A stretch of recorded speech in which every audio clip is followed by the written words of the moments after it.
She sat in his seat by accident. The entire class froze. And Kang Jun-ho, the boy who had never voluntarily spoken to anyone outside of class in 4 full years at Seoul Prestige High School, looked her dead in the eye and said, "You're in my seat." She looked right back at him and said, "Okay, but is it spiritually yours or just physically?" Nobody breathed. One boy in the back row leaned forward so far he nearly fell off his chair. A girl near the window pressed her lips together so hard they disappeared entirely. Tund, Adeze's best friend, standing approximately 2 feet away, made a sound that existed in no dictionary of any language. Kang Jun-ho blinked. Just once. Slowly. And then he said, very quietly, physically. Walked to a different desk. Sat down. Opened his textbook. Said absolutely nothing else. And somehow, that single exchange, those 2 words from a boy who barely spoke to anyone, was the beginning of everything that followed. This is that story. If you already know this is going to be your kind of story, hit subscribe and turn on the bell right now. New stories drop every week on Midnight Soul Love, and trust me, you do not want to miss what happens after this. Now. Let's go back to the beginning. Adeze Okonkwo had survived a lot of things in her 19 years on this earth. She had survived her mother's Afrobeats playlist at 6 in the morning, every single morning, without exception, including Sundays when God himself was presumably resting and everyone else deserved to as well. She had survived 3 different secondary schools, 2 of which had featured teachers who mispronounced her name with such creative confidence that she had once answered to Adeze, Adeze, and, memorably, Adeze, like the cheese, delivered by a woman who then went on to teach English literature without a single trace of self-awareness. She had survived her Auntie Ngozi's conviction that Puff Puff was the correct solution to every emotional crisis, including, apparently, the crisis of relocating to another continent. She had survived a 14-hour flight from Lagos to Seoul with a middle seat, a screaming infant on her left who had decided the entire flight was a personal offense against him specifically, and a man on her right who snored with his whole chest and entire soul and did not once acknowledge that this was occurring or that other humans existed nearby. She was not, however, entirely sure she was going to survive Seoul Prestige High School. The moment she and Tund walked through the front gates, him in his crisp uniform looking suspiciously comfortable, her with her braids freshly done and her expression fixed to what she privately called calm professional, which was meaningfully different from actual calm, in ways she hoped were undetectable, she felt it. The weight of approximately 200 pairs of eyes arriving on her at the exact same moment like a coordinated event. Tund, she said, without moving her mouth much, in the ventriloquism they had developed over a decade of navigating situations together. Is it my face or is this school haunted? Tund, who had been living in Seoul for 3 years due to his father's international posting and therefore considered himself a complete cultural authority on all things Korean including things he had definitely not researched, kept his eyes forward and his stride measured. Not haunted. They're just not used to us. Not used to us meaning what exactly? Both meanings. Same answer here. Just walk normally. Do not make sustained eye contact. And do not, I am telling you this with genuine love and real urgency, say anything weird. I never say anything weird. He turned and looked at her with the flat, patient expression of a man who had known her since they were both 8 years old and had personally witnessed her spend 4 minutes at Lagos passport control explaining to the immigration officer that his stamp was a bit aggressive, ask a mechanic whether cars could feel pain, and once, on an occasion that lived in Tund's memory with perfect clarity, tell a very serious restaurant waiter in a calm and sincere voice that his shoes looked tired. Adeze. Fine. I occasionally say things that are contextually challenging. But they are always sincere, and sincerity has universal value. Not today. Today, silence. Forward movement. Zero sincerity. They had been placed in Class 2A, the top academic class in the school, according to Tund's pre-arrival research, information he delivered like a gift. Adeze received it like a weather advisory with a low-pressure system and a recommended evacuation radius. The classroom was immaculate in the specific way of spaces that were cleaned to a standard and then arranged by someone who believed in precision. Every desk positioned with ruler-level accuracy. The students already inside went completely still when Adeze and Tund entered, not quiet, still, the way a room went still in films right before the moment after which nothing could be undone. Then the whispering started, rapid, sliding, cascading Korean that Adeze caught about a third of, which was genuinely a personal triumph given she had been formally studying the language for only 6 months. Korean teenagers, she had discovered, spoke at the exact velocity of rumor and expected the surrounding world to simply keep up. "Sit anywhere that isn't taken," the homeroom teacher called from the doorway, already being pulled away into the hallway by a colleague with an urgent expression. Adeze scanned the room systematically. Near the window, second row from the back, an empty desk with a direct view of the school garden. Good light. A position that felt slightly removed from the main social geography of the room. No one sitting immediately beside it. She walked toward it with the full confidence of someone making a reasonable, logical, entirely defensible decision, and sat down. The room stopped breathing. Not went quiet. Stopped breathing. Completely. The kind of silence with texture and weight and temperature, the kind that belonged in horror films at the exact second the music cut out. Tund was at her shoulder in under 2 seconds, his voice dropping to somewhere between a hiss and a prayer, the two tones blending with the desperation of a man who could see what was coming. Stand up. Stand up right now. That is not your destiny seat. Destiny seat. She looked at the frozen faces arranged around her. A girl in the front row was staring at her with the specific expression of someone watching a person walk into a sacred space in their outdoor shoes. "What is the problem with this desk?" "That seat," Tund said, with the grave and deliberate energy of someone delivering a diagnosis the patient had not requested and was not going to enjoy, "belongs to Kang Jun-ho. Who, I am telling you this with every bit of love I have, is already coming up the hallway. I can see him through the door right now. Adeze. I am begging you with everything I am. Why is everyone scared of him? Did he bite someone or something?" 3 girls in the front row produced the exact same sharp inhale at the exact same moment, in perfect unison, as if they had rehearsed it. One of them, sitting front row center, her posture so perfect it appeared structural, her expression so composed it appeared curated, turned and looked at Adeze with something that was perfectly pleasant in its surface presentation and communicated, in its depths, the precise opening note of a rivalry that would take several weeks to fully develop. That was Minji. Adeze would not learn her name for another 40 minutes. She would remember that look for considerably longer than that. Tund made the sound of a very small, very controlled balloon losing air against its will. The door opened.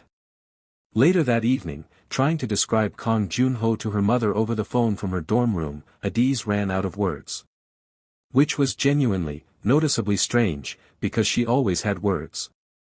Too many of them, usually, arriving before she needed them, faster than she could deploy them. Words were her operating system and had been since she was 5 years old and had narrated her own life to anyone willing to listen. But Jun-ho was the kind of person that language approached with caution. Tall, with dark hair that fell across his forehead in a way that looked like an accident but probably wasn't. A face that had achieved clarity before warmth, almost severe in its stillness, the way certain landscapes were beautiful through what they withheld rather than what they offered. And eyes that were dark and level and completely, entirely unreadable, that swept the room when he entered with the focused quality of someone looking for one specific thing and determining very quickly whether it was present. Those eyes found her in approximately 3 seconds. Silence. He looked at her. She looked at him. The classroom held its collective breath like a single organism that had made a group decision to not be the one who broke this moment. And this, right here, is the moment you already heard at the beginning. The seat. The question that nobody had ever asked him. The class that forgot how to breathe. You're in my seat. Okay. But is it spiritually yours or just physically? Silence that had texture. Physically. He walked to another desk. He sat down. He opened his textbook. He said nothing else. Tund had the face of a man who had watched a meteorite pass directly through his living room, missing every single piece of furniture, and exit cleanly through the opposite wall without leaving a mark. "You're alive," he whispered. "I genuinely, honestly, completely cannot believe you are alive right now. I told you I say sincere things, Adeze said, and opened her own textbook as if this were a perfectly ordinary Tuesday morning. In the front row, Minji turned back to face forward.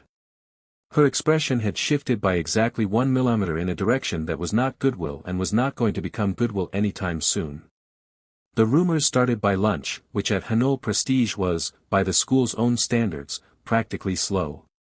By the time Adeze and Tun sat down with their trays in the cafeteria, the story of the seat had already been through at least 3 complete rounds of retelling and had acquired details that Adeze was fairly certain had not happened in the physical world, including a version where Jun-ho had almost smiled, another where the exchange had lasted a full minute, and a third, apparently circulating near the second-year lockers, in which Adeze had talked back to him in a way that was being described with the hushed reverence normally reserved for historical events of some significance.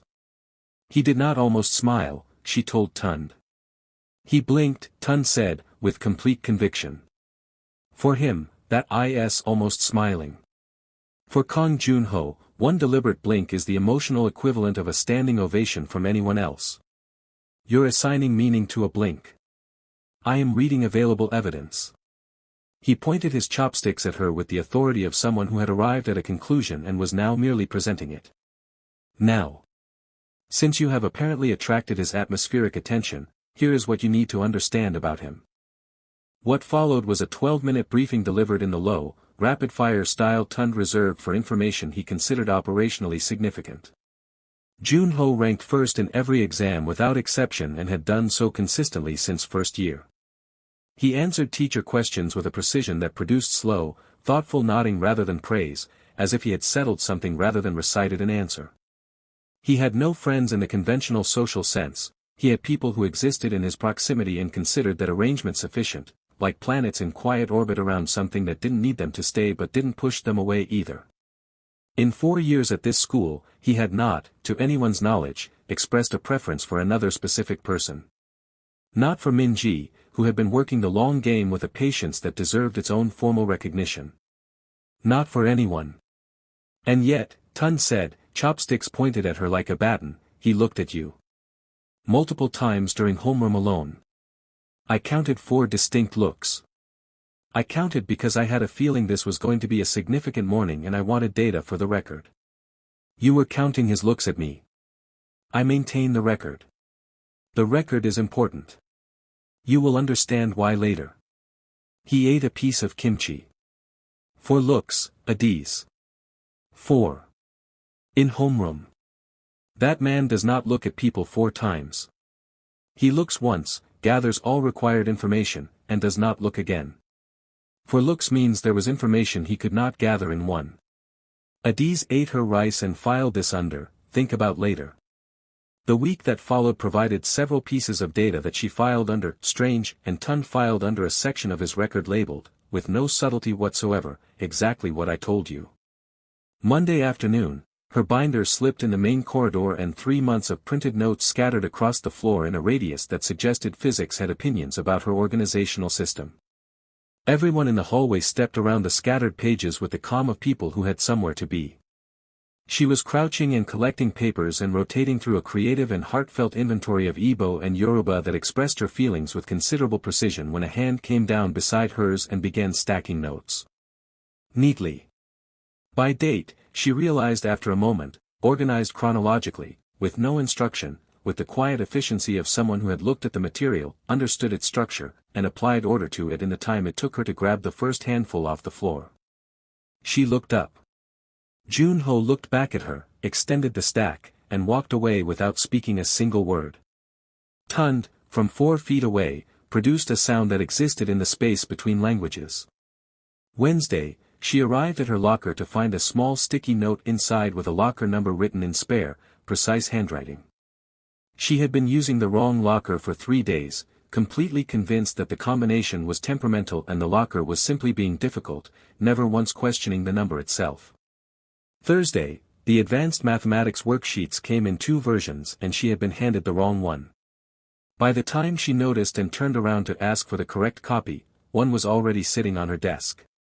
She had not seen anyone approach her desk, stand near it, or move in her direction. The desk 2 rows up and across, Jun-ho's desk, showed a pen placed on the opposite side of his notebook from where it had been sitting approximately 10 minutes earlier. He crossed 2 rows, Tun said on Friday morning, at a volume that caused 2 nearby students to physically turn around. He stood up, crossed 2 rows of a full classroom, placed the correct worksheet on your desk while you were looking the other way, and returned to his seat without a single person seeing him move. Adeze. This man crosses rows for nobody. Can you lower your voice? This is my lowered voice. This is as low as my voice goes when I am experiencing this level of incredulity. He composed himself visibly, the way a person composed themselves before delivering important testimony. I have one question. Why is he appearing like a ghost with good grades? Why does he keep materializing in your situation and then dematerializing before you can address it? What is happening? Nothing is happening.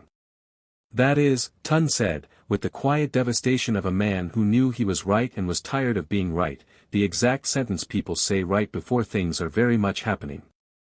Min-ji-seo found Adeze near the music room on a Friday afternoon, sitting on a bench eating a tangerine and looking personally betrayed by her vocabulary flashcards, which were not cooperating with her in the way she needed them to.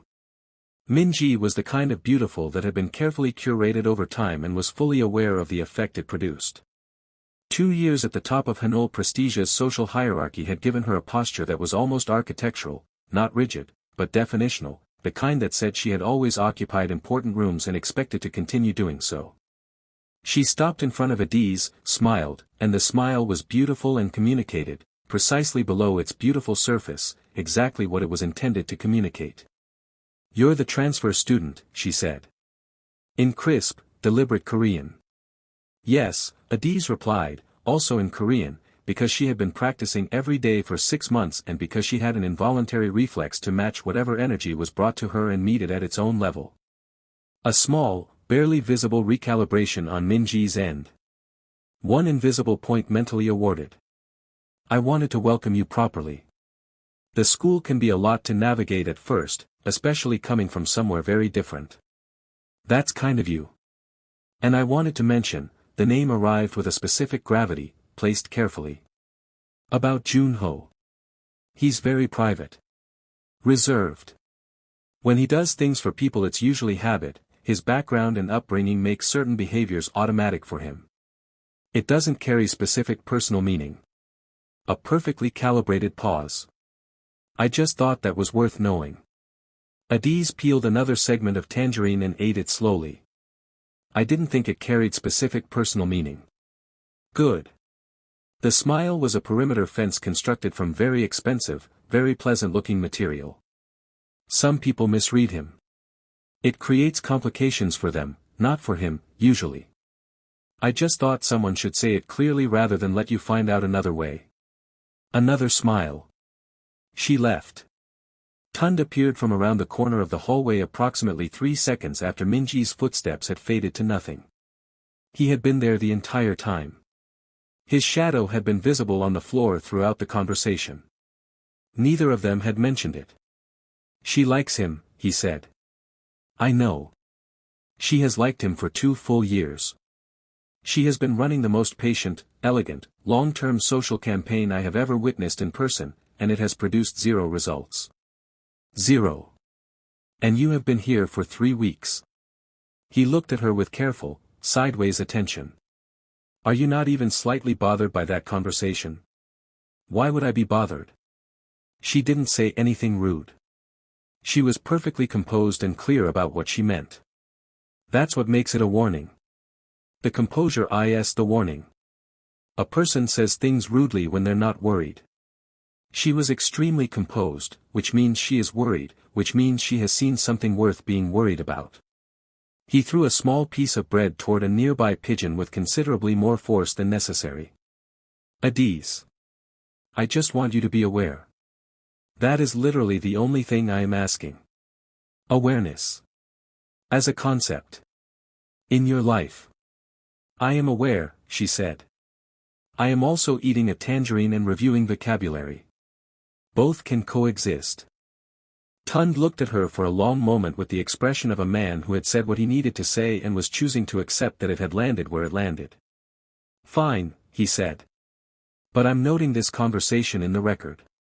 "I know you're noting it. Date, time, content, her body language, your response." Tund. The specific angle of the smile, which was very telling. Tund. "I'll finish it later," he said, and put his phone away.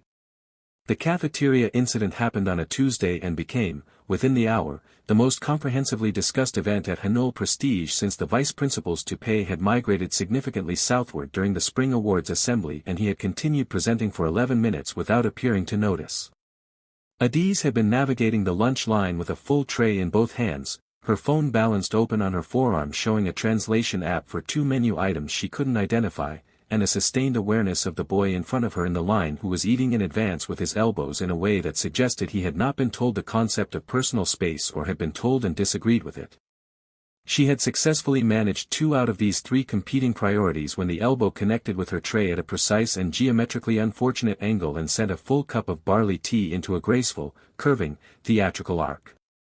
The tea landed on the front of Min Ji-seo's white school blazer with the kind of accuracy that could only be described as the universe having personal opinions about the situation. The sound it made was small and quiet. The silence that followed was neither of those things. Min Ji looked down at the expanding amber stain spreading across her chest and cycled through approximately 6 distinct emotions in the space of 2 seconds before arriving, through what appeared to be considerable internal effort, at a composure so absolutely controlled it was in some ways more alarming than genuine anger would have been. "I am so sorry, I'm so sorry, that was completely, here, please, let me." Adeze grabbed napkins from the nearest dispenser with both hands and began dabbing at the blazer with the frantic, desperate energy of someone attempting to correct a natural disaster using tissue paper. "I will pay for dry cleaning, I promise. I'm not usually this level of, I mean I have spatial awareness most of the time, this is not representative." "It's fine," Min Ji said, occupying the word fine the way a person occupied a waiting room, temporarily, unhappily, with the clear and firm intention of leaving very soon. "I really am, just let me." Adeze stepped forward with more napkins.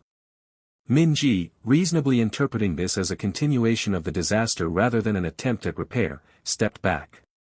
Adeze stepped forward again with additional napkins. Min Ji stepped back again. They continued in this manner across approximately 4 feet of cafeteria floor in a slow, reluctant, napkin-related shuffle before a chair leg brought the sequence to a natural conclusion. From 2 tables away, Tund watched this with one hand pressed flat against his mouth and tears forming in his eyes that he would later, vigorously, insist were entirely the product of second-hand distress and had no comedic component whatsoever. "Is she always like this?" whispered the second-year boy sitting beside him who had been quietly eating lunch until the situation began. "This is actually her being careful," Tund said. "You should see her when she's relaxed. That's worse. It's more." He watched Adeze hold up a fresh handful of napkins with what appeared to be genuine hope. Different energy. Same radius of impact.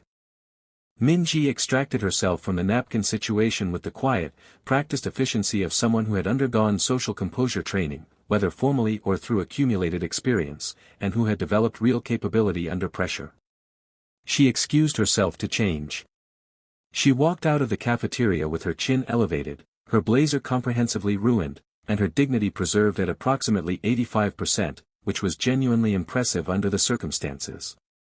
Adeze stood in the middle of the cafeteria holding a fistful of damp napkins while every table in the room watched her with expressions ranging from sympathy to fascination. "That," she said to Tund, sitting down heavily with her tray, "was a disaster." "It was significant," Tund agreed, in the careful tone of a man selecting his words. "She is going to think I did it on purpose." "Did you?" She looked at him with an expression that answered the question. "I'm asking because the accuracy was extraordinary. Objectively. The angle, the distance, the specific timing.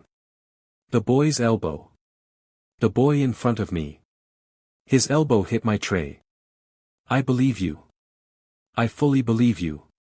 I'm just noting, as a neutral observer, that in terms of optics it reads as an accident because it was an accident. Yes. But.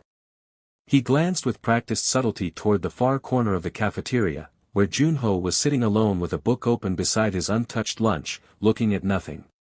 He saw the whole thing. And his face did the thing. Adeze did not look up from her tray. What thing? The inner life briefly visiting the outer face thing. The private thing.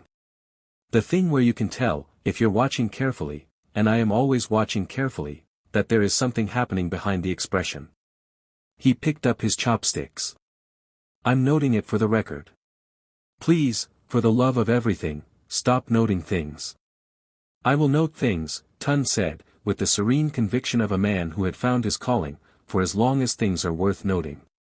And these things are worth noting. If this story is already pulling at something in you, if you're already picking sides, drop a comment right now. Type Seoul if you're rooting for these two, or type Run Adeze Run if you think she should keep her distance. Subscribe to Midnight Seoul Love and hit the bell, because what happens in that library? You need to hear it. The library habit began by accident and became, over the following 3 weeks, the quiet architecture around which the rest of each week organized itself. Adeze had started going because her dorm roommate Hyeji, warm, enthusiastic, who had immediately offered to teach her 5 essential Korean phrases and had then taught her 45 before either of them noticed, had a study playlist she played on loop every evening. It was genuinely a good playlist. Hyeji sang along to it with complete personal investment and approximately 70% pitch accuracy, which was endearing in the first 2 evenings and became, by the third, a circumstance Adeze solved by gathering her books and finding the library. She had not expected Jun-ho to already be there when she arrived. He was at a table 2 rows into the stacks, a single reading lamp on beside him, 3 textbooks open in a configuration that suggested he had been there for some time before she arrived. He was not reading any of the 3 books. He was looking at the middle distance with the expression of a person thinking about something that had nothing to do with the material in front of him, something further away than the page, and less comfortable. Adeze took a seat at the far end of the room, spread out her notes, and studied. At 9 o'clock, on her way out, she said goodnight in Korean, because she had been practicing and because sharing a room with someone for 2 hours and then leaving without acknowledgement felt, to her, genuinely rude regardless of the social conventions governing it, and he looked up from his book and nodded. Wednesday she returned. He was already there. Friday she arrived and, without quite making a decision about it, chose a table closer than she had been sitting. They worked in silence for an hour. It was a settled silence, the kind that didn't need filling, that didn't apologize for itself, that was simply what it was. Then, without looking up from her notes, "Do you always study this late?" A beat. Yes. Why? A longer beat. Quieter. Quieter than what? He looked at her fully then, with the complete, focused attention he usually reserved for pages and problems. Everything, he said. It came out more honest than he had probably intended, the way things came out when they were said before the calculation could intercept them. Adeze put her pen down and looked at him with the open, direct attention she gave anything she was genuinely trying to understand. For someone who ranks first in everything, she said, you have a very tired face. He stared at her. A tired face. Not badly. Just, like someone who's been running for a very long time and winning consistently and hasn't had the chance to wonder whether they chose the race in the first place. The silence after that was different from all the silences that had come before it. It had weight. He looked at his books without speaking for a long time. Then, you're strange. I've been told that before. You say things directly. Is that a problem? He thought about it properly. She could see him actually considering it rather than dismissing it, and then said, no. Just unusual. They worked in silence after that. But it was changed silence, rearranged into something more comfortable, like a room that had been shifted into a better configuration. When she left at 9:30, she said goodnight. He looked up and said it back.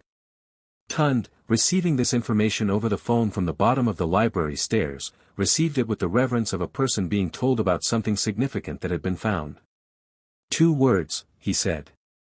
2 words, she confirmed. Consecutively. In sequence. Directed at you.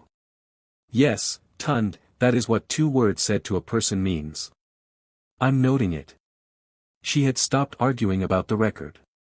Minji's recalibration was quiet, methodical, and, Adeze would later admit, privately, only to herself, genuinely impressive in its execution. It began the following Wednesday. Adeze arrived at the library at her usual time, nodded at the librarian who had begun to recognize her, and walked toward the reading section to find Minji already seated at the table positioned precisely between Adeze's usual spot and Jun-ho's. Her books were open. Her notes were organized with the neatness of someone who organized notes as a matter of personal principle. She looked up when Adeze entered, produced a perfectly pleasant smile, and returned to her work. Adeze stood in the entrance for 1 full second taking in the geometry of the situation. Then she selected a table on the opposite side of the room, which was completely fine. The library had many excellent tables, and she was absolutely fine about this. She stared at her vocabulary list for 40 minutes and absorbed no vocabulary. In her peripheral vision, Minji studied with the focused, composed ease of someone who had been doing this for years and found nothing unusual about the arrangement. At some point she leaned slightly toward Jun-ho and asked something about the upcoming chemistry assessment, her voice quiet and considerate of the library environment, her question precise and not drawn out. He responded briefly. She nodded once and returned to her work without making more of it, without seeking any further exchange, without any of the elaborate positioning that the moment might have invited. It was, Adeze recognized with the reluctant honesty she applied to things she would rather not acknowledge, a very smooth and well-executed move. Tun texted at 9 o'clock, "How is library?" "Peaceful." Adeze typed back, "Completely fine. Everything is completely normal." "Why would you ask that?" 3 consecutive question marks arrived in response. She put her phone in her bag. Friday, Minji brought Ji-yeon. The 2 of them settled into the central area near Jun-ho with the comfortable, natural ease of people who belonged there, who were at home in his silence, whose presence in that space required no justification or announcement. They spoke to each other occasionally, at appropriate library volume, with the relaxed ease of people demonstrating by their ease that they were not discomfited by his silence, that they belonged in it, that this was simply their space as much as anyone's. Adeze sat at her table and looked at her Korean literature notes and thought about other things. Jun-ho read his book. At 8:45, without looking up from the page, Jun-ho said, in a voice calibrated precisely for 1 table, low enough not to carry to Minji and Ji-yeon, clear enough to carry to Adeze, "You've been on the same page for 40 minutes. The library seemed to become more attentive without anyone moving. Adeze looked up. Minji looked up also, half a second later, which told Adeze with complete clarity that Minji had also been tracking that page. "I'm processing it in depth," Adeze said. Still without looking up, "The word you're looking for is in the 2nd paragraph. 3rd line from the bottom. It's a compound, the first character means to carry, the second means in the chest. Together, grief held inward. It refers to feeling that doesn't express outwardly. That's why the poem's narrator appears calm. He isn't calm. He's carrying something." Adeze found the word. It was exactly where he had said it was, doing exactly what he had described. "You could read my notes from there. I noticed you circling the same section earlier in the evening." He turned a page of his own book. "If you miss that word, the poem reads as acceptance rather than restraint. Those are very different emotional positions." "Grief held inward," she repeated, writing it down carefully. "Restraint rather than acceptance." She looked at him. "Thank you." He looked at her then, one full, direct, steady look that said clearly he was not simply answering a question about vocabulary. Then he returned to his book. 11 minutes later, Minji closed her textbook with the quiet precision of someone who had made a decision. Said pleasantly that she needed to get to sleep early. She and Ji-yeon gathered their things with unhurried, seamless efficiency and left. The door clicked shut behind them with the soft finality of an expensive door properly closing. The library settled back into its real silence. Adeze worked for another hour. When she left, Jun-ho said goodnight before she did, first, unprompted, without her having to initiate it. She held that for the entire walk down 3 flights of stairs and out into the cold Seoul night before she texted Tund anything at all. His reply, when it came, he said it first. She put her phone in her pocket and kept walking, and the city was cold and lit and beautiful around her, and she was smiling in a way she wasn't quite ready to explain yet, even to herself. It rained on a Tuesday with the complete, committed energy of autumn rain that had been exercising restraint since September and had arrived at the conclusion that restraint was no longer serving it. Adeze had made a weather judgment call that morning. The clouds looked like bluffers to her, like clouds that were performing the idea of weather rather than genuinely intending to follow through, and had been emphatically, thoroughly wrong. She was standing under the small roof overhang at the school side entrance, watching the garden become a lake, and quietly revising her assessment of her own meteorological instincts. Footsteps behind her. Then an umbrella opened beside her, large, dark, no announcement. She didn't look. She had spent enough time near Jun-ho by this point to have catalogued the specific quality of silence he carried, the density of it, the way a room or a corridor shifted slightly in its atmosphere when he entered.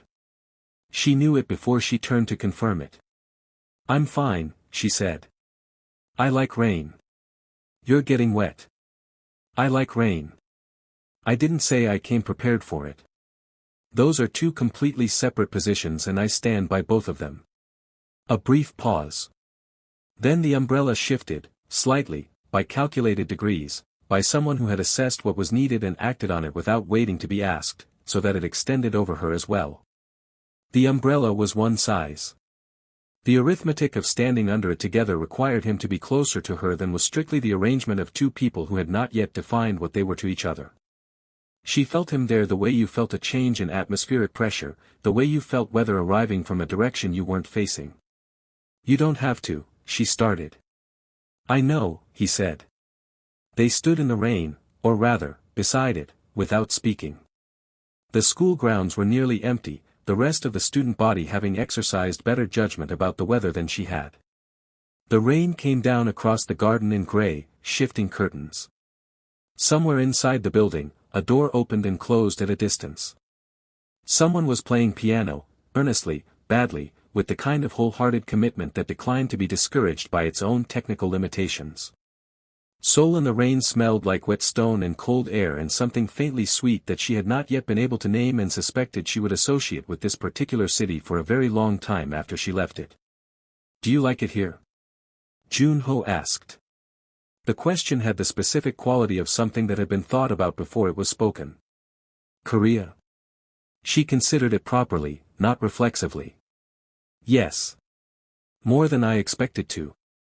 Beautiful in a way I wasn't prepared for, a slightly stern kind of beautiful, which I actually respect. The food is extraordinary. I have strong and detailed feelings about tteokbokki in particular. And the cold is something entirely different from any cold I experienced in Lagos, which is to say it is actual cold, real cold, as opposed to the Lagos version of cold which is 22 degrees and everyone treating it as if civilization itself is in immediate danger." The corner of his mouth moved. Very slightly. She had been maintaining an internal inventory of those movements, their frequency, their causes, their duration. "The school," he said, after a moment. "Intense. Everyone's energy is compressed in a single direction and has been for a long time. It's genuinely impressive and also makes me want to find everyone individually and tell them to go outside and run in a field for an hour and not think about anything ranked." She paused. "No offense intended. I'm not offended. You are literally ranked first in every subject. That doesn't mean I disagree with what you said." He said this directed at the rain rather than at her, which made it feel more honestly given than if he had said it while meeting her eyes. She looked at his profile in the gray afternoon light, composed, still, carrying what she now understood he was carrying. A future arranged by others. An older brother who had walked away from it and doubled the weight that remained. A performance of composure that was required by a name that had weight in rooms she had never entered and probably never would. "Is it restful being around me," she asked quietly, "or just different from everything else?" He turned then. Full eye contact, the kind that stayed, that had intention behind it, that was not a reflex or a social convention. "Both," he said. The rain continued. The piano somewhere inside the school played a wrong note and then, with admirable determination, kept going. Neither of them moved from their position under the umbrella. What neither of them knew, Ji-yeon had been approaching the side entrance from inside the building and had seen them through the glass door. Close. Under one umbrella. In the specific way that people stood when they were no longer simply beside each other but had not yet found a name for what they were. She took a photograph. She was not proud of the impulse. She sent it to Min-ji anyway. Min-ji looked at her phone for a long time that evening, sitting at her desk with her textbooks open and untouched in front of her. Then she placed the phone face down on the desk, opened her chemistry notes, and began to study with the deliberate, precise focus of someone who had made a decision about something and was implementing it. Tund had seen the umbrella situation through a second-floor window while looking for Adeze to return a borrowed scientific calculator. He had found this instead, which he immediately recognized as considerably more important than any calculator, and had stood at the window with his hands pressed flat against the glass for a moment that felt longer than it was before removing himself to pace the corridor. He found her in the stairwell 15 minutes later, tying her shoes in the elaborate double-loop method she had that required twice the normal time but produced a bow she found aesthetically satisfying and had never once reconsidered despite years of alternative options being available. Under his umbrella, Tund said, arriving at the top of the stairs and looking down at her with the expression of a prophet whose specific, detailed predictions were arriving ahead of his estimated schedule. You were standing under his umbrella. It was raining. A shared umbrella is not a neutral object. This is true culturally, historically, and in every piece of relevant media I have consumed on the subject, and I have consumed a significant quantity. For language acquisition. A shared umbrella is a position. It is an umbrella that has declared itself. The umbrella covered two people because it was large enough to cover two people and I was wet. That is the complete explanation. How close were you standing? The size of the umbrella determined the proximity. Adeze. Tund descended several stairs and sat on one of them with the energy of a man preparing to present accumulated evidence. It has been 5 weeks. Let me walk you through what I have documented. You sat in his seat on day 1. You asked him, to his face, in front of the entire class, whether the seat was spiritually his. Which was a reasonable. You told him he had a tired face, which is something no one in the history of this school has said to Kang Jun-ho. It was an observation about his circumstances rather than his appearance specifically. You deposited a full cup of barley tea on Min-ji in the cafeteria in front of every witness the school could provide. The boy's elbow. I have explained this incident in full. The elbow. You have spent 6 consecutive library evenings with him during which he has explained Greek vocabulary to you and said goodnight first and apparently told you things about his father and his brother. She paused mid-shoelace. How do you know about the father and brother? The school has an information infrastructure, Adeze. I have been embedded in it for 2 months. And now. He gestured broadly at the general direction of everything. Umbrella. In the rain. From a window. I saw the whole thing. He looked at her directly. Are you telling me you haven't noticed what is happening? She finished tying her shoe. She stood up. She looked at him for a moment in which he could see her deciding something. I've noticed, she said. Quietly. Tund had been prepared for argument, or at minimum deflection. He recalibrated. Okay, he said. He has a whole life already arranged for him. His family. His future. I'm here for 1 year. I don't want to be something that makes things harder for him. Tund was quiet for a moment, which was itself significant. When he spoke, the documentation energy was entirely gone. From everything I've seen, he said, you're not making his life harder. You might be the first thing in a long time that's made it feel like it actually belongs to him. She said nothing. They stood in the stairwell while the building settled quietly around them. Okay, she said finally. Okay, he agreed. And did not say another word about it, which was, for Tund, one of the most generous things he had ever done. There was an evening near the end of October when things clarified, not dramatically, not with a moment that announced its own significance, but quietly, the way light shifted in a room between the last of the afternoon and the beginning of dark. Adeze had been at her table working on a translation assignment, a passage from a classical Korean poem that was not cooperating with her attempts to render it in English. The original had layers that resisted her. She had been circling the same stanza for 20 minutes when she put down her pen and said, to the room and no one specifically, "I don't understand why the word for longing uses the same root as the word for waiting. It makes the entire poem ambiguous and I can't tell whether that's intentional or whether I'm missing something structural." "It's intentional," Jun-ho said. Without looking up. She turned. "What?" He set his book down, carefully, with the deliberateness of someone choosing to do something rather than doing it by reflex. In classical Korean poetry, longing and waiting were considered aspects of the same condition rather than two separate states. You long for something because you are waiting for its return. They weren't distinguished as separate words because the poets didn't believe they were separate experiences. You cannot long for what is present, and you cannot wait for what you don't want back. The ambiguity in the poem is the point. The poet is saying they are the same thing. That is, she turned this over in her mind, feeling where it landed. That's actually beautiful. And also very sad. Yes. How do you know that? He looked at his book rather than at her while he said it, which she had come to recognize as the way he said things that were more honestly given. "I used to read everything when I was younger. Before things became arranged differently. Literature, history, philosophy, classical texts, whatever I could find. My father considered it a distraction from subjects with direct practical application." A pause, brief and complete. "Eventually I stopped keeping the books at home. It was simpler that way." She looked at the shelves around them, this whole enormous, quiet, beautiful room that he had been inhabiting twice a week for years, that was always lit when she arrived, that he was always already in, and understood something she had been approaching for weeks without quite reaching. "You keep them here," she said. The corner of his mouth moved. Just barely. The faint suggestion of something. "Here," he agreed. She understood then what the library actually was. Not a study space. Not simply a quiet place. It was the one corner of a fully arranged life that nobody had gotten around to arranging. His father had planned the university trajectory, the company position, the future that had been communicated to him as fact rather than option since he was 13 years old. No one had planned the library on Wednesday and Friday evenings, and so it had become, over time and without announcement, the place where Jun-ho actually lived.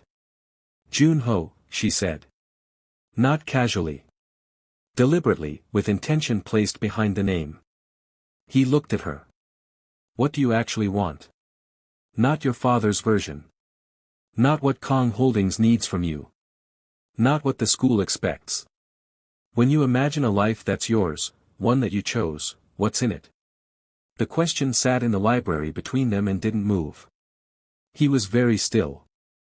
She watched the practiced composure meet something underneath that was less practiced and more alive, raw, like stone beneath paint that had finally worn thin enough in one place to show what was beneath it. "I don't know," he said. Quietly. Honestly. The kind of honest that didn't have any performance in it. "I've never been able to ask that question before." "You can ask it now," she said. "With me. Here. You're allowed." He looked at her for a long time. The library held its silence around them, complete and sheltering. Outside, Seoul moved through its evening at its own pace, lit, layered, humming at a volume they couldn't quite hear from where they were. And Jun-ho, who had been called untouchable and cold and unreachable by every person who had approached him and eventually given up, let out a breath. Long, slow, and complete. Like something released that had been held at a specific, sustained tension for a very long time. "Okay," he said. One syllable. It wasn't a confession or a declaration or a moment that resolved into something clean and nameable. It was just the sound of a door that had been slightly open for several weeks deciding, finally, to open a little further. She nodded and returned to her poem. He returned to his book. The lamp made its small, warm circle. The school was quiet around them. The word for longing and the word for waiting shared a root because, at the level where it mattered, they were the same condition. She was beginning, finally, to understand why. By November, the shape of things had settled into something the school recognized even without being able to name it cleanly or put it into a category its social architecture had prepared for. Jun-ho had been seen holding a door for her, not as an incidental act but as a deliberate one. He had been spotted walking in the same direction as her for long enough that it registered as something other than coincidence. He had been heard, by Tund, who was by this point maintaining his record with the dedication of someone who understood its eventual historical value, to laugh. Briefly. Quietly. At something she had said in the stairwell on a Wednesday evening. The laugh was small and private and over in a moment, and Tund treated it like an artifact recovered from a previously sealed room.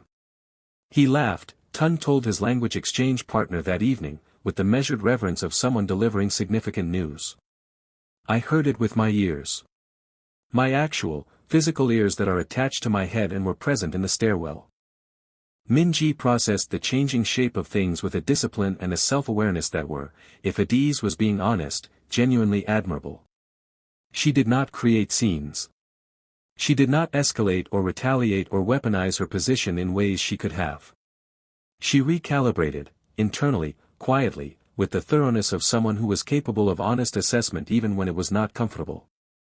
In late October, a second-year student named Do-hyun, who had excellent posture and thought Min-ji was the most formidable person he had ever encountered in an academic setting, had begun finding reasons to occupy her vicinity at lunch. She had initially found this an annoyance. By November, she had stopped finding it an annoyance. That was, in its own quiet way, its own kind of progress. She passed Adeze in the hallway one afternoon and said, without quite making direct eye contact, "Your translation in Professor Yu's class was accurate. More than the standard approach would have produced." And continued walking. Adeze stood in the hallway for a moment. Tund, beside her, was that. "I think so," Adeze said.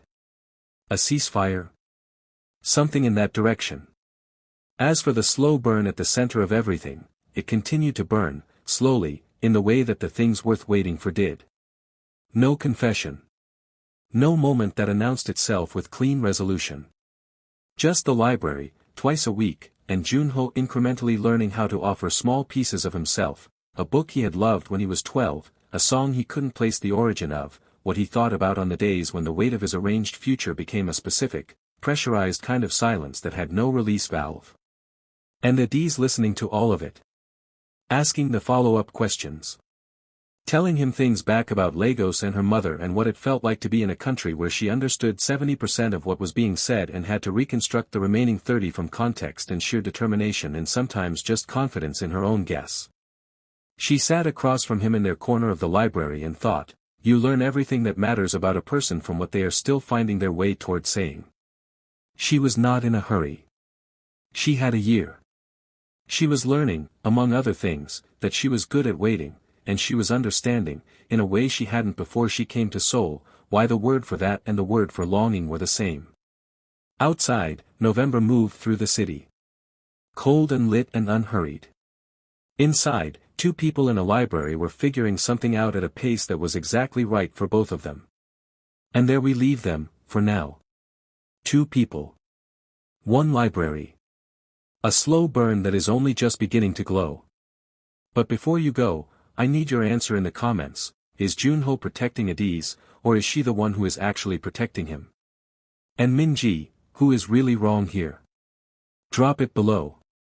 And if this story reached something in you, if you are already thinking about what comes next between these two, subscribe to Midnight Soul Love right now and turn on that bell. The next chapter is coming. And the moment you have been waiting for. It is much closer than you think.